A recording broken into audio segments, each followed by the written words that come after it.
Good evening दोस्तों। मैं शुभम सिंह आपका स्वागत करता हूं अपने YouTube channel socialise with Shubham पे। आज हम लोग गांधीयन एरा का पहला लेक्चर कवर करने वाले हैं, जिसमें हम गांधी जी के थोड़े से अर्ली लाइफ को देखेंगे कि गांधी जी अपने प्रोफेशन लॉयर को छोड़कर, कोई बैरिस्टर थे वो, तो अपनी प्रोफेशन को छोड़कर कैसे लोगों के रिफॉर्म्स के लिए आगे बढ़ते हैं और उनके स्टेप्स उन्हें जो एक पहचान देती है दक्षिण अफ्रीका में, कैसे वो उस पहचान के दम पर उस पहचान को लेकर आगे चलते हैं, अपने सत्य अपने अहिंसा के कॉन्सेप्ट को आगे लेकर चलते हैं और भारत के हमारे फ्रीडम स्ट्रगल में इतना बड़ा रोल प्ले करते हैं। तो आइए हम लोग शुरू करते हैं। गांधी जी का जन्म 2 अक्टूबर 1869 को गुजरात के पोरबंदर में हुआ था। पोरबंदर जो एरिया है वो हमने दिखाया है गुजरात के मैप में। ये जो मैप देख रहे हैं आप, ये गुजरात का मैप है और पीला से जो हमने कवर किया है जो पोर्शन है वो पोरबंदर का एरिया है। उनके पिताजी का नाम करमचंद गांधी था। तो गांधी जी का पूरा नाम मोहनदास करमचंद गांधी था। उनके पॉलिटिकल गुरु गोपाल कृष्ण गोखले को माना जाता है। अगर हम प्रोमिनेंट डिसाइपल की बात करें तो मैडलिन स्लेड, जिनको गांधी जी मीराबेन के नाम से जानते थे या मीराबेन के नाम से कहते थे, वो उनके प्रोमिनेंट डिसाइपल थी। गांधी जी ने सबसे पहले दक्षिण अफ्रीका में नेटल कांग्रेस इस्टेब्लिश किया था, एक एसोसिएशन, एक ऑर्गेनाइजेशन 1894 में। और फिर गांधी जी को टाइटल ऑफ कैसरे हिंद मिलता है, जो बोअर वार 1819 से 1902 तक 1899 से 1902 तक बोअर वार हुआ था। ये बोअर का जो एरिया है, जैसे हम बात करें बोअर क्या होता था, ये एक एरिया को कहते थे, वहाँ फार्मर्स को दक्षिण अफ्रीका में बोअर कहा जाता है। तो बोअर का जो एरिया था उस पर क्या होता था कि वहाँ पे गोल्ड रिजर्व्स थी जो ब्रिटिशर्स थे वो कब्जा करना चाहते थे। तो बोअर ने ब्रिटिशर्स के खिलाफ वॉर छेड़ दिया था और उस वॉर में गांधी जी ने ब्रिटिशर्स का साथ दिया था और स्ट्रेच बियरर के रूप में। स्ट्रेच बियरर की बात करें तो उसका मतलब होता है कि जो इंसान स्ट्रेचर पे किसी मरीज को लेकर जाता है किसी हैवॉक की स्थिति में, कहीं वॉर हो गया हो, कहीं कोई घटना हो गया हो, कोई डिजास्टर हो गया हो, तो गांधी जी ने यहाँ पे स्ट्रेचर बियरर की काम किया था। तो इससे प्रसन्न होकर ब्रिटिशर्स ने गांधी जी को कैसरे हिंद का टाइटल दिया था। गांधी जी के फर्स्ट पार्टिसिपेशन की बात करें, ये बहुत कम लोग जानते होंगे कि गांधी जी इंडिया में सबसे पहले 1901 में आए थे, कलकत्ता सेशन में। उसके बाद एक और पॉइंट की बात करें तो गांधी जी ने फोएनिक्स आश्रम डरबन में इस्टेब्लिश किया था 1904 में। और उसके बाद उसके 2 साल के बाद गांधी जी पहला जो सत्याग्रह करते हैं वो 1906 में उनका स्टार्ट होता है और 1910 में Gandhi ji Tolstoy farm establish करते हैं। तो ये एक छोटा सा टाइम लाइन है गांधी जी का, कुछ इस्टेब्लिश, कुछ इंपॉर्टेंट काम जो गांधी जी ने किया है। आप वीडियो को अंत तक जरूर देखिए, आज आप बहुत कुछ नया सीखने वाले हैं गांधी जी के बारे में। आज हम थोड़ा सा इनको और देखने की कोशिश करें तो गांधी जी के करियर की बात करें तो सबसे पहला पॉइंट हमने लिखा है कि what led Gandhi ji to step into politics. Gandhi ji तो लॉयर थे, तो फिर अपने प्रोफेशनल अपने बैरिस्टर पोस्ट को छोड़कर, अपने प्रमोशन को छोड़कर वो कैसे गांधी जी पॉलिटिक्स में क्यों आए थे। तो जब गांधी जी प्रेटोरिया से पीटर मैक्सबर्ग जा रहे थे तो क्या होता है कि गांधी जी को रेशियल डिस्क्रिमिनेशन फेस करना पड़ता है। फर्स्ट क्लास टिकट होने के बावजूद गांधी जी को कहा जाता है उनके नेटिव वाइट्स के द्वारा, अफ्रीकन नेटिव वाइट्स के द्वारा, कि आप थर्ड कंपार्टमेंट में चले जाइए। गांधी जब इस बात को मानने से इनकार करते हैं, डिसओबे करते हैं, उनको कॉम्पेल किया जाता है कि आप जाइए। जब वो नहीं जाते हैं तो उन्हें धक्के मारकर बाहर गिरा दिया जाता है। गांधी जी को ये बात बहुत बुरा लगता है और ये उनके लाइफ का टर्निंग मोमेंट था। अगर इतना बुरा नहीं लगता, गांधी जी कोई चीज़ें हिट नहीं करती, तो शायद गांधी जी पॉलिटिक्स में कभी नहीं आते। उसके रिप्लाई में गांधी जी ने नेटल इंडियन कांग्रेस इस्टेब्लिश किया 1894 में, जो टाइमलाइन हमने आपको पहले दिखाया था। और वहाँ उन्होंने इंडियन ओपिनियन नाम की संस्था चलाई, जिसमें वो वहाँ के नेटिव लोग जो डिस्क्रिमिनेशन झेल रहे थे उनकी बातों को आगे बढ़ाते थे। उसके बाद गांधी जी ने फोएनिक्स आश्रम इस्टेब्लिश किया, जहाँ पे वो सेल्फ रिलायंस और वैल्यू ऑफ लेबर, क्योंकि हमारे जो लोग यहाँ से गए थे, जो हमारे एंसेस्टर्स अफ्रीका में थे, वो लेबरर का वर्क ही करते थे। तो गांधी जी ने उन पर फोकस किया और लोगों को ये बताना स्टार्ट किया उनकी माध्यम से कि लेबर की भी क्या वैल्यू होती है और सेल्फ रिलायंस कैसे वो खुद पे डिपेंड हो सकते हैं। गांधी जी का फोएनिक्स आश्रम इतना पॉपुलर हुआ कि उस एरिया को सर्वोदय कहा जाता था।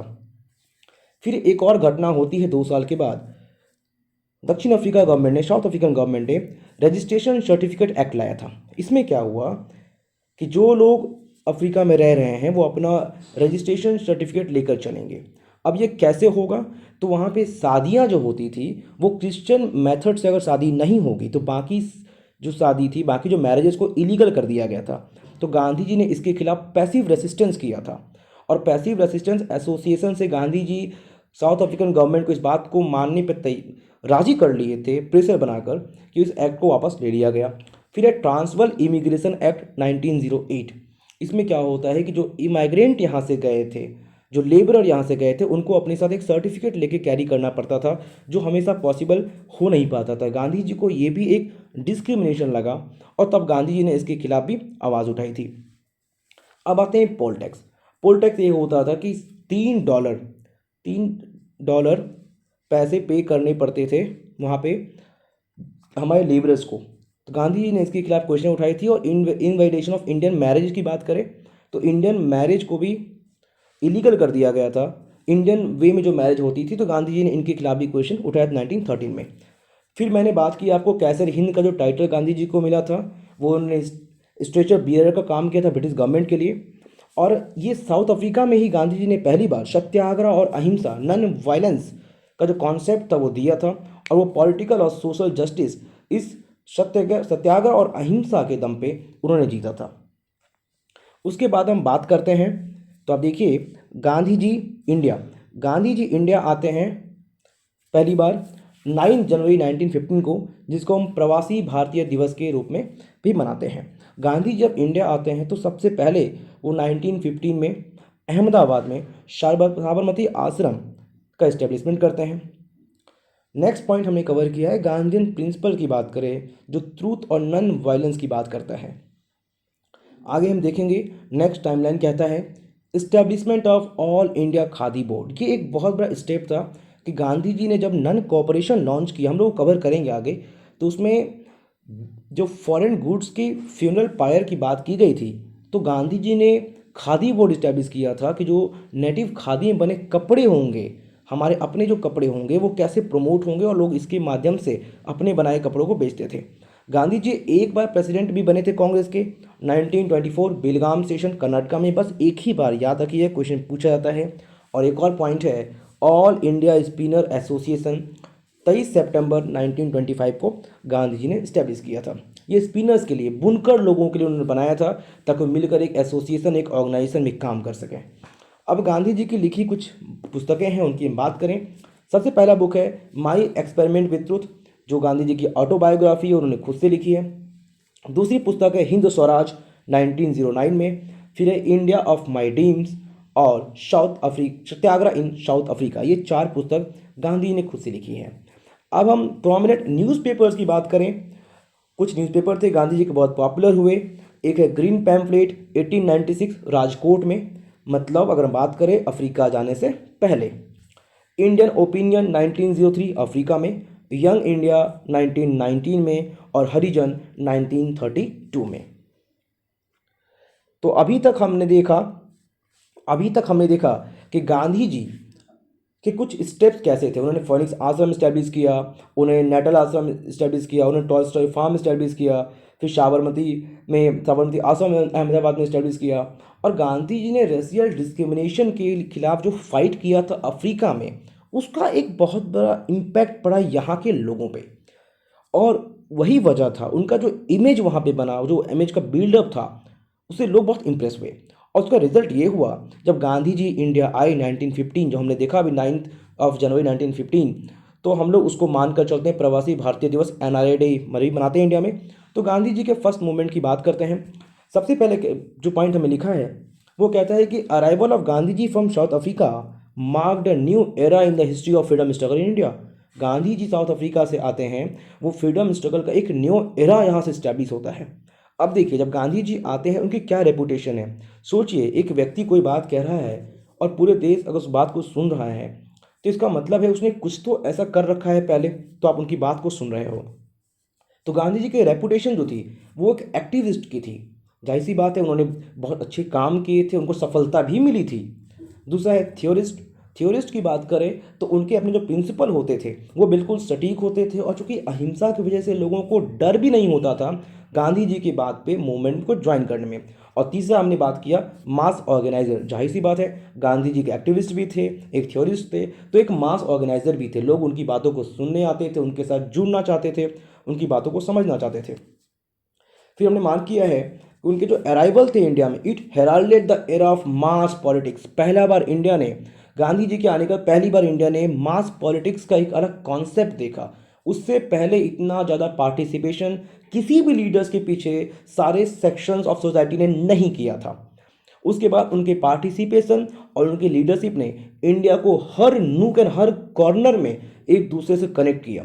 His participation and leadership United the Indians from every nook and every corner of the India. अब हम बात करते हैं गांधी जी के पहले पार्टिसिपेशन की बात। देखिए, एक कोटेशन है गांधी जी के बारे में, confused, angered and divided the British in almost equal measure. ये जो कोटेशन है ये 1917 चंपारण मूवमेंट होने के बाद एक रिपोर्टर ने पब्लिश किया था कि ब्रिटिश गवर्नमेंट कंफ्यूज थी, गुस्से में थी, लेकिन गांधी जी ने उनको टुकड़ों में बांट दिया था। ये हमारा बिहार का मैप है। इस बिहार में हमने चंपारण दिखाने की कोशिश की है, जहाँ पे गांधी जी ने पहला सत्याग्रह किया था 1970 में। अब आइए थोड़ा हम चंपारण पीजेंट के कुछ प्रॉब्लम्स को देखते हैं, आखिर क्या वजह थी, गांधी जी क्यों गए थे। चंपारण सत्याग्रह 1917 में होता है। चंपारण में तिनकटिया सिस्टम था। तिनकटिया का मतलब होता है कि 20 बीघा में 3 कट्ठा, एक बीघा में 20 कट्ठा ज़मीन होता है और 20 कट्ठा में 3 कट्ठा पे नील इंडिगो उगाना पड़ता था। अब देखिए, और जो प्लांटर्स थे वो क्या करते, इंडिगो प्लांटर्स थे, वो क्या करते थे, इंडिगो को फिक्स प्राइस पे बेचने के लिए इन्हें बोलते थे और उन्होंने एग्रीमेंट बना रखा था। जब जर्मनी में आर्टिफिशियल इंडिगो मार्केट में आ जाता है, आर्टिफिशियल डाई आ जाता है, तो इसकी वैल्यू गिर जाती है, तो प्राइस देने से मना कर देते हैं। और पीजेंट का एक्सप्लॉयटेशन उसी तरह से होता है जैसे बंगाल के इंडिगो प्लांटर्स का 1859-1860 में हो रहा था, जो इंडिगो रिवोल्ट हमने देखा है। तो हम पढ़ेंगे, उसके बारे में डिस्कस करेंगे आगे। तो इतना कुछ होने के बाद पीजेंट बहुत परेशान थे। तो राजकुमार शुक्ला बिहार के ही थे, मुरली भरा हुआ गाँव के। 1916 में गांधी जी से मिलने जाते हैं, लखनऊ सेशन में जाते हैं और गांधी जी को ये कॉम्पेल करते हैं, गांधी जी को मनाते हैं कि वो बिहार आए और यहाँ के लोगों की दशा को देखें।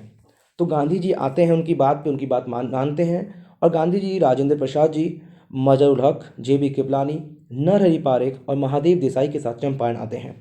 गांधी जी जब आते हैं तो वहाँ के कमिश्नर गांधी जी से कहते हैं कि आप वापस लौट जाइए। लेकिन गांधी जी पहली बार, जो अगर हम सत्याग्रह के साथ साथ सिविल डिसोबीडियंस की भी बात कहूँ तो इसमें कुछ गलत नहीं होगा, गांधी जी ने पहली बार बिहार से सिविल डिसोबीडियंस का भी स्टार्ट किया था। गांधी जी आते हैं, उनकी बात नहीं मानी जाती, कमिश्नर की बात नहीं मानी जाती है।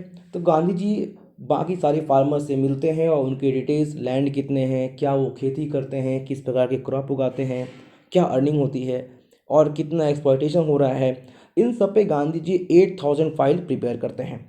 कमिश्नर जब गांधी जी से जाने के लिए कहते हैं तो गांधी जी मना कर देते हैं। उसके बाद कमिश्नर को झुकना पड़ता है और फिर चंपारण एग्रेरियन कमेटी बनाई जाती है 1917 में, जिसके एक मेंबर गांधी जी भी थे।